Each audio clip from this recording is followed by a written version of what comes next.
জনজাতি পরিবারের স্বধর্মে প্রত্যাবর্তন ঘিরে এক আবেগঘন অধ্যায় রচিত হলো পাথারকান্দিতে।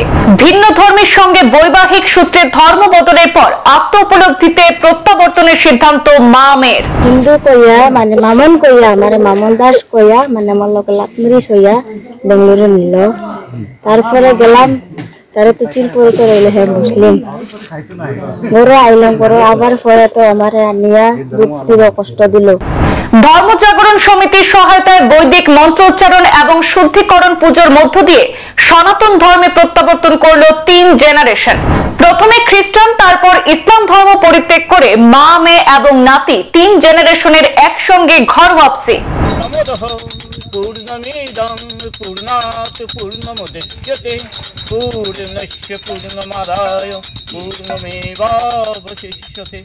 পাথারকান্দি বিধানসভার অধীনস্থ বাজারিছড়া চন্দ্রপুরের বাসিন্দা আজ নিজ ধর্মের ঘর ওয়াপসি হওয়া পরিবারটি মূলত ছিল সনাতনী। বহু বছর আগে বিদেশি সহায়তা এবং আর্থিক অনুদানের লোভে পড়ে প্রতারিত হয়ে পুরো পরিবার গ্রহণ করেছিল খ্রিস্টান ধর্ম। বিগত দিনে ধর্মীয় পরিচয় গোপন করে এই পরিবারের কন্যার সঙ্গে প্রেমের সম্পর্ক গড়ে পালিয়ে বিয়ে করেছিল মুসলিম এক যুবক। যুবতী অন্তঃসত্ত্বা হয়ে পড়ার পরে জানতে পারেন প্রেমিক স্বামী মূলত ইসলাম ধর্মের, তার সঙ্গে প্রতারণা করে বিয়ে করেছে। স্বামীর চাপে একসময় খ্রিস্টান যুবতী ইসলাম ধর্ম গ্রহণ করে নাম রাখেন মেহেরুন্নেসা। সংসার আলোকিত করে তাদের পরিবারে জন্ম হয় এক পুত্র সন্তানের। সম্পর্ক টিকিয়ে রাখতে নিজের জাত কুলমান সব খুইয়েও ইসলাম ধর্ম গ্রহণ করলেও খ্রিস্টান যুবতীর কপালে সুখ সয়নি বলে অভিযোগ তার। সংসারে নাকি নেমে আসে অশান্তির কালো ছায়া। স্বামীর বাড়ির লোকজনদের ক্রমাগত নির্যাতনে একসময় পুত্রকে নিয়ে যুবতী আশ্রয় নেন তার বাবার বাড়িতে।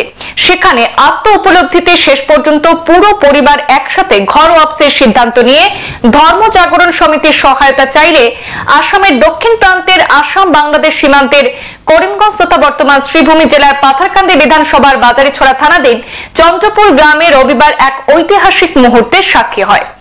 এই গ্রামের জনজাতি সম্প্রদায়ের এক মা, কন্যা ও নাতি অর্থাৎ 3 জেনারেশন একসঙ্গে আনুষ্ঠানিকভাবে হিন্দু ধর্মে প্রত্যাবর্তন করেন।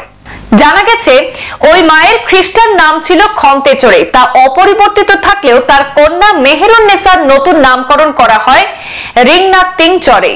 ঘর ওয়াপসি মা মেয়ে সনাতন ধর্মে ফিরে দাবি করেন তারা নাকি আজ সত্যিকারের শান্তি অনুভব করছেন। আমাদের হাতে মন্তব্য রয়েছে, শুনে নেব তারা কি বলছেন। আমি লাভ ম্যারেজ করলাম, এটা হলো মুসলিম। আমারে মানে আগে এই সময় নাম কিতা হিন্দু কইয়া মানে মামন কইয়া আমারে মামন দাস কইয়া মানে আমার লোক লাভ ম্যারেজ হইয়া বেঙ্গলুরু নিল। তারপরে গেলাম তারে তো চিল পরিচয় হইলে হে মুসলিম ঘরে আইলাম করে আবার পরে তো আমার নিয়া দুঃখ দিল কষ্ট দিল। এখন আবার মা বাবার লগে আবার আইসি আর তার দেখলাম না। তখন কিতা তোমার নাম ছিল? ছিল মেহেরুন্নেসা। মেহেরুন্নেসা তো বানাইছে হইছে রিংনাথিং চড়াই আগে।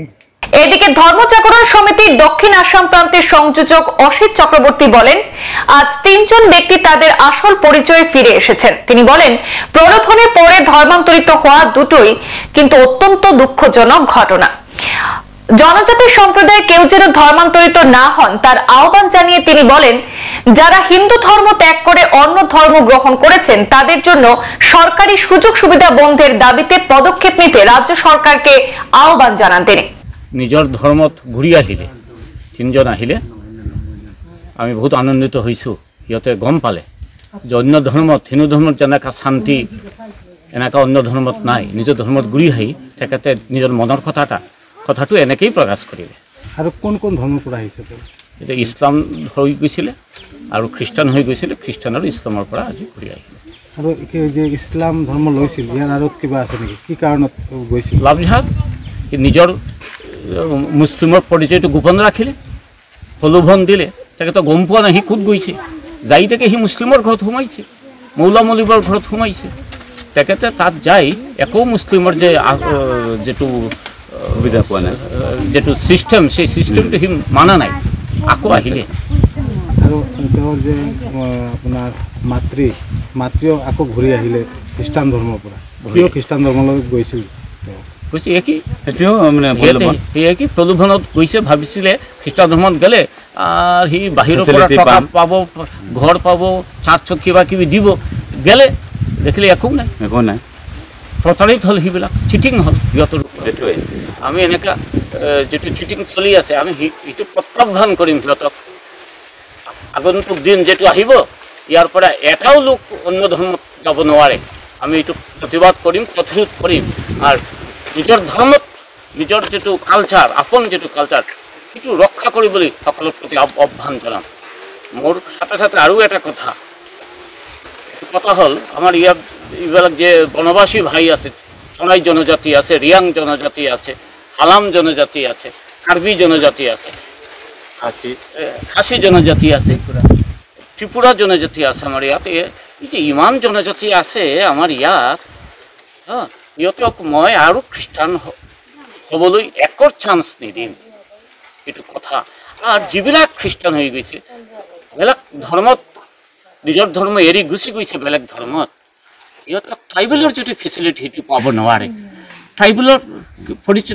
ট্ৰাইবেলটো হ'ল এটা কালচাৰ, সি কালচাৰটো এৰি দিলে ট্ৰাইবেল হ'ব কেনেকৈ? সি এছটিৰ ফেচিলিটি একো নাপাব। সেইটোৰ কাৰণে আমি চিএমৰ লগত আমাৰ সেইটো কথা চলি আছে, সেইবিলাকৰ এছটি ফেচিলিটি পাব নোৱাৰে। সেইটো যি লাগে এইটো এছেম্বলিত সেইটো পাছ হৈ যাব। সিহঁতৰ ফৰেষ্টৰ লেণ্ড পাব নোৱাৰে, সিহঁতৰ এছটি ফেচিলিটিৰ চাকৰি আৰু এডুকেশ্যন পাব। আমি গুচি যাওঁ, আমি যেনেবাকে এতিয়া আমাৰ মানে যিবিলাক আমি পৰম্পৰা যিবিলাক ৰিলিজন তাতে কোনো ফেচিলিটি নাপায়, বেলেগ মানে ৰিলিজনৰ গুচি যায়। সেইটো কাৰণে আমাৰ মানে দাদাৰ লগত ডিছকাছ কৰিছোঁ, দাদাৰ লগত এই অচিত চক্ৰৱৰ্তীৰ লগত মানে আমাৰ সংগঠনৰ প্ৰমুখ হয়, তেখেতৰ লগত আমি মানে ৰিকুৱেষ্ট কৰিছোঁ, জানাইছোঁ যে মানে আমাৰ যেনেকুৱা অহা সময়ত অহা জেনেৰেশ্যনত যেনেকুৱাকৈ ভালকৈ মানে আমি ফেচিলিটি পাওঁ, এইটোৱে মানে দাদাৰ লগত ডিছকাছ কৰিছোঁ। আপোনালোকৰ মানে এইটোৱে মানে আমাৰ ৰিকুৱেষ্ট কৰিছোঁ। এতিয়া ইমানে কম আৰু কি ক'ম, আমিতো একো নাজানো, গাঁৱৰ মানুহ হয়। ধৰ্ম জাগৰণ সমবায়ৰ মানে আমাৰ প্ৰমুখ আহিছে অচিত চক্ৰৱৰ্তী, তেখেতে হৈ গ'ল আমাৰ মানে দক্ষিণ অসমৰ মানে প্ৰান্তৰ মানে সংযোজক। তাৰ পাছতে এইটো 2 জিলাত মানে আমাৰ শ্ৰীভূমি আৰু আৰ কে নগৰৰ 2 জিলা মানে প্ৰমুখ হয়। তেখেতেও মানে আমাৰ ধৰ্ম জাগৰণৰ, আৰু এইটো আমাৰ সত্যজিৎ দা আছে, তেখেতে আমাৰ বাজাৰীচৰা আৰু মই মানে ৰাংগামাটিৰ সংগঠনৰ প্ৰাথমিক মানে সংযোজক, আৰু শ্ৰীৰামপুৰ পৰাও আহিছে। এইবিলাক কেইজনমান আমাৰ মানে আমি জনজাতি সংযোজক মানে আছোঁ। সেই তেখেতে আমি আহিছোঁ আৰু এনেকুৱা হেৰি কৰিবলৈ, হেল্প কৰিবলৈ, আৰু সিহঁতে স্বধৰ্মত আনিবলৈ আমি মানে এনেকুৱা সময় ওলাই কিনে আহিছোঁ। সংবাদ এই পৰ্যন্তই, ফিৰছি পৰবৰ্তী অন্যান্য আপডেট নিয়ে। ধন্যবাদ।